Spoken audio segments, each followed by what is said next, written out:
तो मैंने निवेदन किया कि आकाश अनादि तत्व है, न होने पर कोई भी वस्तु का रहना संभव नहीं होगा। और जिस आकाश को इन्हीं इस्लाम के मान्यता वालों ने 7 माना है, 1 2 3 4 5 6 7, ये फ्लोर बाय फ्लोर है, मंजिल दर मंजिल है, आकाश 7 है। 7 आकाश, इसके ऊपर वाला खंबा खूटी सुतून किसके पास है, कहाँ है, ईश्वर जाने, जबकि खाली जगह को आकाश कहा जाता है।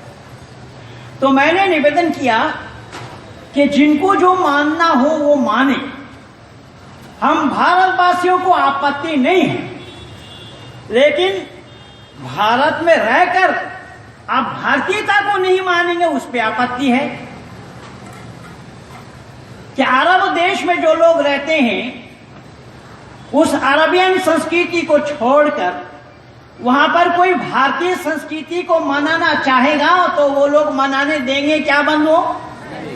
तो जब आपको ये भी पता होना चाहिए कि जब आप वहां मनाने नहीं देंगे तो आप अपनी बातों को और जगह क्यों और कैसे मनाएंगे, ये मानवता के दायरे पर आएगा कि नहीं? मानवता पर कुछ हराघात होगा या नहीं होगा? जब आप औरों को करने नहीं देते हैं तो आप अपना तरीका औरों पर क्यों थोपना चाहते हैं? अच्छा, आप देखिए, वैदिक परंपरा को ना माने, यहां रहे, वैदिक परंपरा को ना माने तो भी हम भारतवासियों को कोई आपत्ति नहीं, लेकिन भारतवासी अपनी परंपरा को जो मनाए उसका विरोध करना आपत्ति है या नहीं है? बंधु जरा जल्दी बोलना। अभी योग का विरोध इन्हीं लोगों के द्वारा हुआ या नहीं हुआ? अरे योग का विरोध तुम कहां से करोगे, तुम कैसे करोगे? वो तो हमारी बपोती है, वो हमारा धरोहर है, हमारे ऋषि मुनियों ने हमें बताया है, आदि सृष्टि से बताते आए हैं। बहुत सारे मुसलमानों ने समर्थन दिया, बहुत सारे मुसलमान कंट्री ने भी समर्थन किया, लेकिन भारत के रहने वाले मुसलमानों ने इसका विरोध किया। और तुम विरोध करने वाले कौन हो? हमारी बिल्ली हमी को में आओ, तुम ना करो, तुम्हें कोई बोलने के लिए नहीं जाएगा कि तुम्हें करना है, तुम मत करो ना, तुम्हें कौन कह रहा है करने के लिए? लेकिन तुम विरोध करने की ताकत कहां से ले आए? विरोध करने की हिम्मत तुम में कहां से आ गई? विरोध करने की क्षमता तुम्हें किसने दिया? तुम विरोध क्यों करो? क्या तुम नमाज पढ़ रहे हो, तुम्हारा विरोध कोई किया है कभी? तुम सड़क रोक करके नमाज पढ़ते हो, इंसानियत के दायरे को लांघ चुके हो, इंसानियत के दायरे को खत्म कर चुके हो, जन साधारण के रास्ता रोक करके नमाज पढ़ते हो, तब भी भारतवासियों ने उस पर कोई आपत्ति नहीं जताई। और भारत का ये है योग, कपिल का नाथ, पतंजल, गौतम, जैमिनी ऋषियों ने योग दिया है, अग्नि, वायु, आदित्य और अंगिरा आदि सृष्टि से योग साधन को बताते आए हैं। तुम विरोध करने वाले कौन हो? देश का दुर्भाग्य है कि रहते हैं लोग इसी देश में, किंतु यहां के राष्ट्रीयता को जानने का प्रयास ही नहीं किया। राष्ट्रीयता क्या है? राष्ट्रीयता को अगर नहीं जानेंगे आप तो राष्ट्र में रहने का अधिकार कैसे होगा? ये तो साधारण सी छोटी सी बात है कि किस काम को हम कर रहे हैं, हम क्या करने जा रहे हैं, क्या बोल रहे हैं, हमें सोच समझ करके बोलना चाहिए या बेतुकी बातों को बोल देना चाहिए? हम जिस देश में रह रहे हैं, अगर कोई कहे कि ये देश हमारा है, आओ मैदान में, कहां है तुम्हारा देश? जब तुम जन्म लेते हो तुम्हारे कान में, दाहिने कान में अज़ान सुनाया जाता है, बायां कान में तकबीर सुनाई जाती है। जिम्मेदारी के साथ बोलना, वो अरबी में सुनाते हो या हिंदी में? तुम कहां के हिंदुस्तानी हो? तुम कैसे हिंदुस्तानी हो? कहां है तुम्हारा हिंदुस्तान में आगमन? अगर हिंदुस्तानी होते तो हिंदुस्तानी परंपरा को अपनाते। तुम्हारे कान में अरबी जुबान में अज़ान सुनाया जा रहा है, अरबी जुबान में तकबीर सुनाई जा रही है, ये तो जीते जी अवस्था है बंदो। मरने के बाद भी ये लोग अरबी बोलते हैं। जब इनको कब्र में सुलाया जाएगा तो वहां पर फरिश्ते अरबी में ही सवाल जवाब करेंगे, मन रब्बु का, मन नबियों का, मन दीनों का। जिसकी जुबान अरबी नहीं है, हर मुसलमान के जुबान अरबी हो जाएंगे। देखिए, जिसने अरबी का आ नहीं जाना, जिसने अली बेते से जीम है खे नहीं पढ़ा, उसकी भी जुबान अरबी हो जाएगी। ये अल्लाह कर देंगे। चलो मैं मान लेता हूं, जबकि यह अंध परंपरा है। जो भाषा हमारी नहीं है, मूल रूप से मैं बांग्ला भाषी हूं, आप सब लोगों को मालूम है, और तमिल भाषा जाने बिना, तेलुगु भाषा जाने बिना मेरे लिए बोलना संभव होगा, है नहीं? लेकिन कब्र में अल्लाह सब संभव कर देंगे। वहां अरबी में ही सवाल जवाब किया जाएगा। मन रब्बु का, तुम्हारा रब कौन है? मन नबियु का, तुम्हारा नबी कौन है? मन दीनों का, तुम्हारा दीन क्या है? ये सब पूछा जाएगा अरबी में। तुम मरने के बाद भी अरबी में ख्वाब देखते हो, अरब में जा करके अपनी हाजिरी लगाते हो। जब हज करने के लिए जाते हैं तो जिद्दा में जाते ही, जिद्दा में पहुंचते ही वहां पर हाजिरी लगाई जाती है, जिसको तलबिया कहा जाता है। अल्लाहुम्मा लब्बैक, अल्लाहुम्मा लब्बैक, अल्लाहुम्मा लब्बैक, ऐ अल्लाह मैं हाजिर हूं, ऐ अल्लाह मैं हाजिर हूं, ऐ अल्लाह मैं हाजिर हूं। तो हाजिरी तुम्हारी वहां लगती है और फिर भी सीना जोरी कर रहे हो कि हम हिंदुस्तानी हैं। भाई हिंदुस्तानी अगर आप होते तो भाषा भी आपकी हिंदुस्तानी होनी चाहिए थी ना, हिंदी होना चाहिए था ना। हिंदी तो आप बोलते नहीं, मरने के बाद भी आप अरबी बोलते हो, फिर भी सीना जोरी कर रहे हो। तो ये सब मानवता पर कुठाराघात हो रहा है। तो मैंने बंधुओं निवेदन किया कि भारत को मां इसीलिए कहा गया कि सृष्टि की उत्पत्ति इसी भारत से हुई है। तिब्बत सबसे ऊंची पहाड़ है और सबसे ऊंची स्थान होने के कारण उसी तिब्बत से ही सृष्टि की रचना हुई है।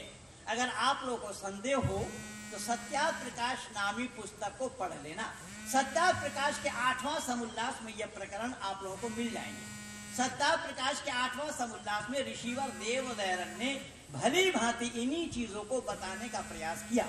और ऋषि दयानंद यहाँ तक कह रहे हैं कि सृष्टि विज्ञान को जिसने नहीं जाना उसने कुछ भी नहीं जाना, यानी अपने को नहीं जाना, परमात्मा को नहीं जाना, धर्म को नहीं जाना। ये सब जानने के लिए सृष्टि विज्ञान को जानना पड़ेगा कि सृष्टि की रचना कैसी हुई, सृष्टि की रचना कैसे होती है, सृष्टि की रचना होना संभव क्यों और कैसे है, किस प्रकार से सृष्टि की रचना होती है।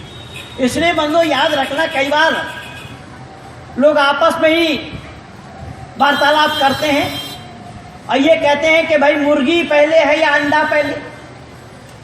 क्या कहते हैं? मुर्गी पहले है या अंडा पहले, आपस में तर्क वितर्क करते हैं। अब उन लोगों को ये मालूम ही नहीं है कि इसमें से किसको पहले होना चाहिए। कुछ कहते हैं कि मुर्गी नहीं तो अंडा कहां से, और अंडा नहीं तो मुर्गी कहां से। पर सृष्टि का नियम क्या है, सृष्टि श्रृंखला क्या है, उसको जाने बिना इसका निर्णय करना और लेना संभव नहीं होगा। कि आदि के जो सृष्टि है, प्रथम के जो सृष्टि है, प्रथम के माने ये मत समझिएगा कि यही प्रथम है, नहीं, इससे पहले भी थी, अभी है, आगे भी होना। ये सृष्टि, जिस सृष्टि में हम और आप बैठे हैं, इसका 7वां मनमंत्र चल रहा है। 14 मनमंत्र में एक युग होता है और इस युग के खत्म होने के बाद जो ये मत समझना कि पृथ्वी एक साथ ही समाप्त हो रहा है, नहीं, कहीं सृष्टि की बनी रहेगी और कहीं प्रलय होगा। जैसा इस समय भारत में दिन है, अमेरिका में रात है। भारत में दिन है और अमेरिका में रात है। तो ठीक इसी प्रकार से अगर भारत में प्रलय है तो अमेरिका में सृष्टि है, और अमेरिका में प्रलय है तो भारत में सृष्टि है। कि एक तरफ से ही पूरी दुनिया समाप्त नहीं होती। इसीलिए वेद कहता है सूर्य चंद्रमा सौधाता यथा पूर्वम कल्पयत। ये पहले भी था, अब भी है और आगे भी रहेगा। लेकिन जो हमारी ये सृष्टि, जो जिसका हम 7वां मनमंत्र कह रहे हैं, बता रहे हैं, इसी सृष्टि में परमपिता परमात्मा ने मनुष्य मात्र को एक साथ ही जोड़ों जोड़ों के साथ, नर और मादा के साथ बनाया। इसलिए मुर्गी पहले है, अंडा का कोई सवाल नहीं आया। ये जो सृष्टि है उसको अमैथुनी सृष्टि कहा जाता है। क्या बोला? एक सृष्टि है मैथुनी, दूसरा सृष्टि है अमैथुनी। अमैथुनी माने अनसेक्सुअल, बिना स्त्री और पुरुष के मिले। वो अमैथुनी सृष्टि कहलाती है। तो ये प्रथम के जो सृष्टि है वो अमैथुनी सृष्टि है, बाद का जो सृष्टि है वो मैथुनी सृष्टि है। तो आप लोग कहेंगे अमैथुनी सृष्टि कैसे हो सकता है, बोला स्त्री और पुरुष के बिना मिले कैसे हो जाएगा। देखिए मैं प्रमाण दे रहा हूं कि आप एक सप्ताह स्नान करना बंद कर दें। एक सप्ताह जब आप स्नान करना बंद कर देंगे तो क्या होगा, एक सप्ताह आपके स्नान करना बंद कर देने पर आप देखेंगे आपके शरीर में सादा सादा जुई पैदा हो गया, जिसको हम चिल्लर भी कहते हैं, पर महाराष्ट्र वाले चिल्लर माने खुजरा पैसा बोलते हैं, पर हम लोग चिल्लर उसको कहते हैं जो सादा सादा जुई पैदा होता है। अच्छा बंधु, जिम्मेदारी के साथ बोलना, आप सारे पढ़े लिखे लोग बैठे हैं कि उस जुई को, सादा सादा जुई जो पैदा हुआ, किसी ने आपके शरीर में छोड़ दिया था क्या?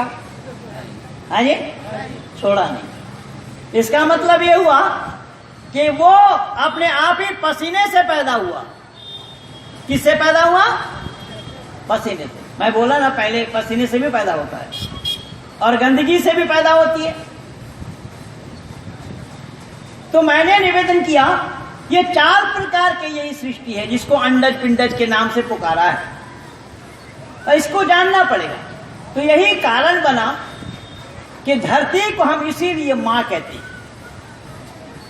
मां ना कहे तो भी हमें आपत्ति नहीं है। फिर मैं बोल रहा हूं कि अगर मां नहीं कहते हैं ना कहे, क्योंकि उन विचारों को पता ही नहीं है कि मां होती कौन है, मां होने का अधिकार किनको है।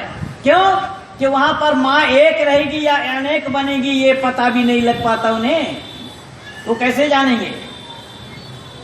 मां यहां छोड़ी वहां गई, अब मां कैसे होगा? देखिएगा कि बेटे के बहू से ससुर ने शादी किया तो